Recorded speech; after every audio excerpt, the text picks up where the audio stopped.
සුසුන්නාව ඇදීමක් නිසා අසාමාන්‍ය වේදනාවකින් කකුල් දෙකම ඇවිදින්න පුළුවන් ඔබට.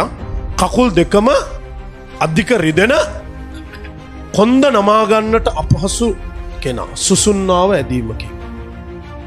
දැන්ෙන් හිටකොක්කම රිදෙනවා. ඉලයට දෙකක් කැඩිලා කියලා තමයි මේ පරිශ්‍රණ වෙලා තිබුණේ. ඉලයට දෙකක් කැඩිලා? ඉලයට දෙකක් නිතර කැඩිලා මේ ඉතින් අස්ථි දෙකක් බින්දිලා කියලා මේ සුසුන්නාවට බලපාලා කියලා මට ඉතින් ඇඳේ නැගිටලා නිදාගෙන නැගිටින්න බෑ. බරක් අල්ලන්න බෑ. යේසුස්ගේ නාමයෙන් නිදහස්! හාලෙලූයා! ඒ ශාප බන්ධනය කඩන ඇවෙති.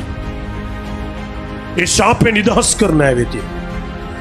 නිදහස් කරන පලයක්ෂ. ඇගේ රූපයකට කටුකසා කර දෙන වදබන්ධන ශාප මලපොත නිදහස්! නිදහස්! දැන් කොහමද? දැන් නම් මට තියෙන අර්ථිපිච්ච වේදනාවක් නෑ වගේ දැනෙනවා. දුවලා බලමු. ඉලයට දෙක. එහෙනම් දුවන්. ඉලයට දෙක කැඩලා නම් සෝ වුණා නම් දුවන්න ඕනේ. දුවලා පෙන්නම්.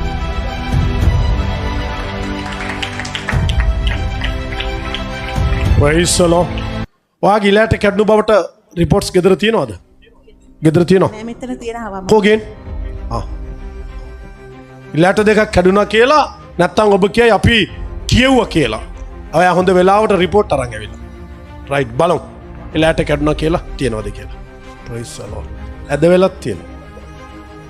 හරි. මෙන්න රිපෝට් එක. මෙන්න ඇදය. ඉලයට දෙකක් පුපුරලා වැටුණාද ඔයා? ඔව් වැටුණා. මේකේ තියෙන ඉලයට දෙකක්ම පුපුරලා කියලා. රයිට්. අද ස්වාමීන් වහන්සේ නිෂ්ඨාවටම ඇවසු කළා.